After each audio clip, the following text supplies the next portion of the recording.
আজি আমি দশম শ্ৰেণীৰ চেপ্টাৰ 8 অৰ্থাৎ ইন্ট্ৰডাকশন টু ত্ৰিকোণমিতিৰ আমি ষষ্ঠটি খণ্ডলৈ আহিছো আৰু তোমালোকে মন দি চোৱা। আমি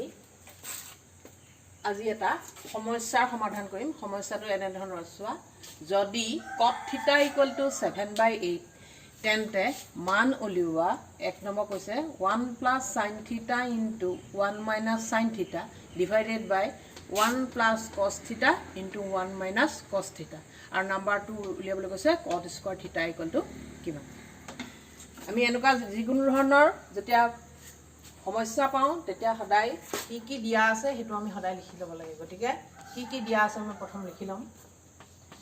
দিয়া আছে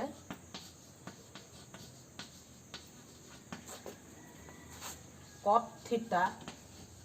= 7/8।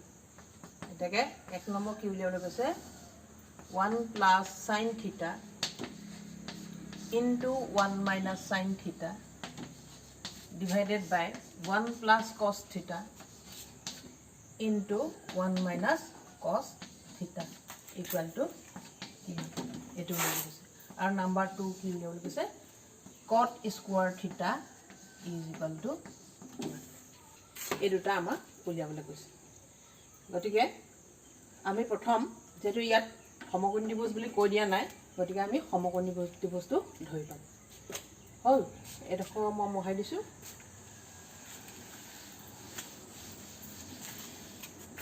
ধৰা হওক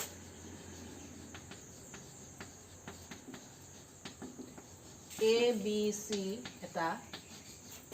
সমকোণী ত্ৰিভুজ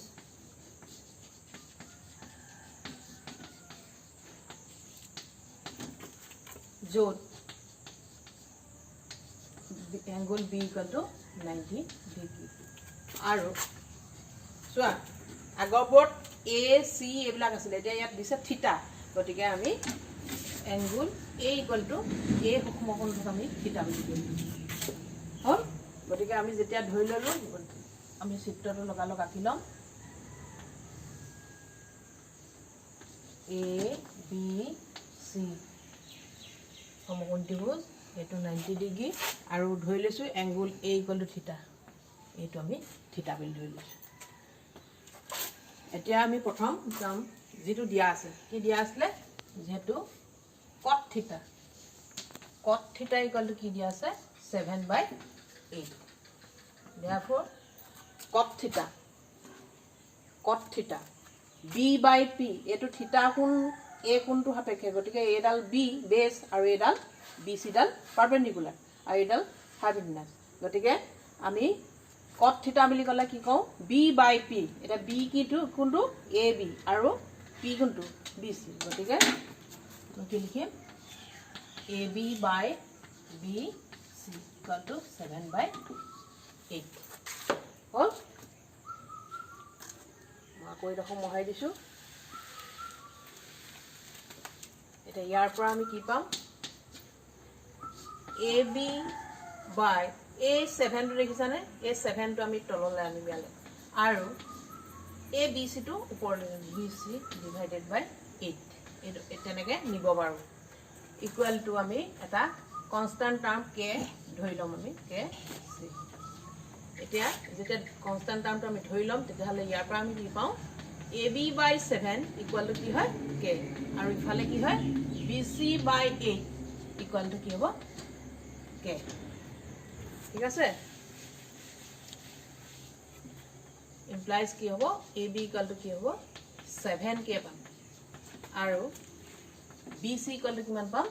8K। এইটো কেনেকৈ পাইছোঁ চোৱা, এই K ৰ তলত 1 এটা আছে বুলি ভাবি লোৱা। গতিকে এই তলৰ 1টোৰ লগত AB পূৰণ হৈছে, ক্ৰছ মাল্টিপ্লিকেশ্যন, আকৌ 7ৰ লগত K পূৰণ হৈছে। গতিকে AB × 1 AB, 7 × K 7K। ঠিক তেনেধৰণে BC × 1 BC, 8 × K 8K। এতিয়া কি পালোঁগৈ চোৱা, AB জেগাত কি পালোঁ 7K। AB জেগাত আমি 7K পালোঁ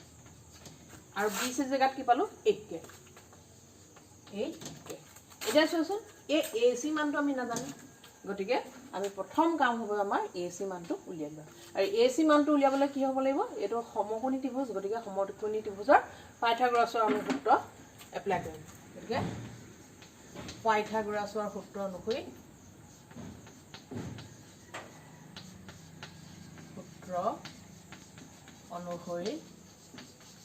ত্ৰিভুজ ABC পৰা আমি কি পাম অতিভুজৰ বৰ্গ AC স্কয়াৰ ইকুৱেল টু কি হ'ব ভূমিৰ বৰ্গ AB স্কয়াৰ প্লাস লম্বৰ বৰ্গ BC square therefore AC square equal to কি হ'ব AB জায়গাত কি পাইছো আমি 7k whole square plus BC জায়গাত কি পাইছিলো 8k হোল স্কয়াৰ হৈছে এখিনি মই মহাই দিছো এতিয়া ইমপ্লাইজ আমি কি পাম AC স্কয়াৰ ইকুৱেল টু কি হ'ব 7k হোল স্কয়াৰ মানে 7k দুটা পূৰণ 7 7 গুণ 49 k স্কয়াৰ প্লাস 8 8 গুণ 64 64k স্কয়াৰ দুইটা যোগ কৰিলে কিমান হ'ব 9 4 13 6 6 10 11 AC স্কয়াৰ ইকুৱেল টু আমি পালোগে 113k স্কয়াৰ মানে AC ইকুৱেল টু কি হ'ব √113k স্কয়াৰ প্লাস কি পাম k into √113 k স্কয়াৰ কাৰণে k টো বাহিৰলৈ গুচি আহিলে আৰু 113 ৰ বৰ্গমূল নাই গতিকে হেনেকে আমি এটা কি পালোগে আমি AC মানটো কিমান পালো k into √113 পালোগে এটা যিকিটা লাগে আমি হিকিটা পাই ললো এতিয়া আমি যেটো উলিয়াবল দিছে হেতু পৰা কৰিলে হ'ল এতিয়া মই মহাই দিছো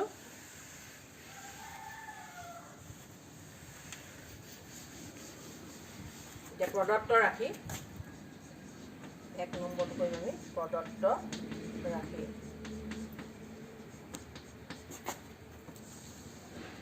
1 plus sin theta into 1 minus sin theta divided by 1 plus cos theta into 1 minus cos theta.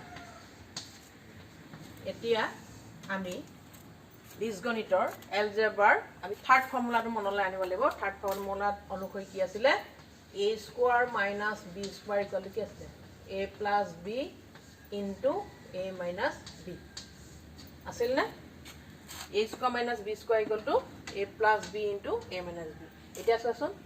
a plus b into a minus b এনেকুৱা ধৰণৰ হৈ আছে গতিকে কি হ'ব a square minus b square মানে ইয়াত a জায়গাত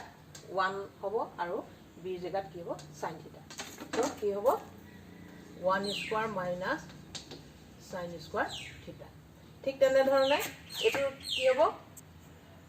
a জায়গাত 1 আৰু b জায়গাত cos theta so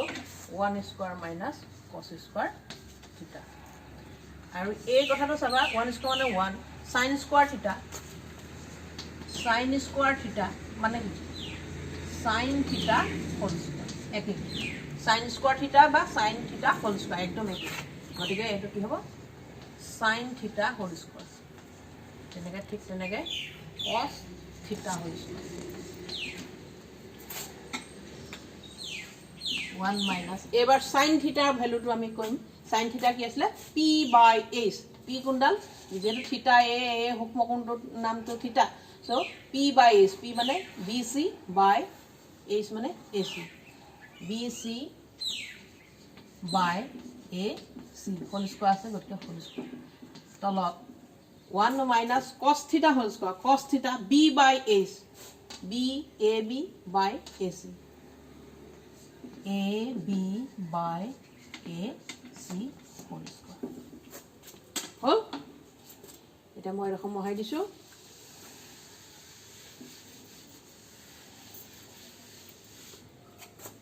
equal to 1 minus BC জায়গাত কি আছে আমি পাতিম BC জায়গাত কি আছে 8k AC জায়গাত কি আছে k into √113 আছে আকৌ তেনেকে 1 minus AB জায়গাত কি আছে 7k আৰু AC জায়গাত কি আছে k into √113 আছে এটো ইয়াত স্কয়াৰ আছিল স্কয়াৰ দিছো ইয়াত স্কয়াৰ আছে স্কয়াৰ দিছো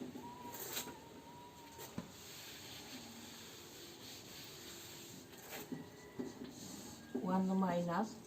এতিয়া এই কেটোৱে কেঞ্চেল গ'ল ঠিক তেনেকৈ এইটোৱে কেঞ্চেল গ'ল কিমান হ'ল 8 স্কোৱাৰ মানে 8 গুণ 64 আৰু ৰুট অভাৰ 113 স্কোৱাৰ মানে কিমান 113 ইনটু 2 আছে আৰু এই স্কোৱাৰ ৰুটটোৰ কাৰণে হাফ এটা আহি যায় এইফালে গতিকে 2 এটা কেঞ্চেল গ'ল কিমান 113 গতিকে 113 ঠিক তেনেকৈ 1 মাইনাছ কি হ'ব 7 গুণ 49 ডিভাইডেড বাই 113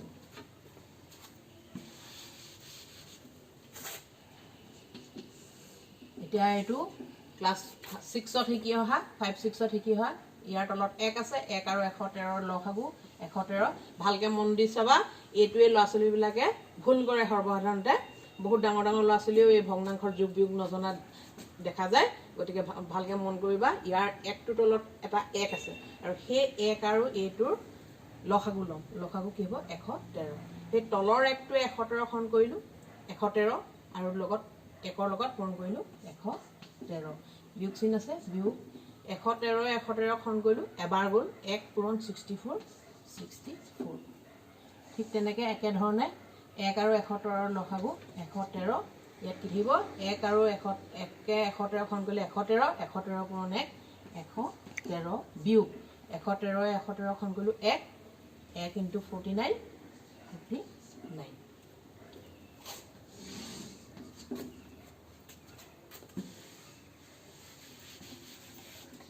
এতিয়া আমি কি পালোগে 13 4 গ'লে 9 ইয়াত থাকে 10 10 4 গ'লে 4 তলত আছে 113 ঠিক তেনেকৈ 13 9 গ'লে 4 10 4 গ'লে 6 ডিভাইড বাই 113 49 বাই 113 64 বাই 113 হৰণ কৰিবলৈ হ'লে কি হয় পূৰণ দিম আমি তাৰ বদলি কি হয় তলৰ ভগ্নাংশটো উলটি যায় 113 ডিভাইডেড বাই 64 গতিকে 113 কেঞ্চেল হ'ল কি থাকিলে 49 বাই 64 যিটো আমাক উলিয়াবলৈ কৈছিলে তাৰ মানটো কি পালোগে 1 প্লাছ sin থিটা ইনটু 1 মাইনাছ sin থিটা ডিভাইডেড বাই 1 প্লাছ cos থিটা ইনটু 1 মাইনাছ cos থিটা ইকুৱেল টু কিমান পালো 49 বাই 64 পালো হ'ল এতিয়া তোমালোকে ঠিক তেনেধৰণে এই 2 নম্বৰটো তাৰ পিছৰ দফত 2 নম্বৰটো cot স্কয়াৰ থিটা ইকুৱেল টু কিমান তোমালোকে উলিয়াই পেলাবা cot স্কয়াৰ থিটাৰ মানটো উলিয়াই পেলাবা ঠিক আছে আমি আন এটা সমস্যা লৈ ইয়াৰ পিছত আহি আছো আৰু মোৰ পিছৰ ভিডিঅ'বিলাক তোমালোকে প্ৰত্যক্ষ কৰিবা ধন্যবাদ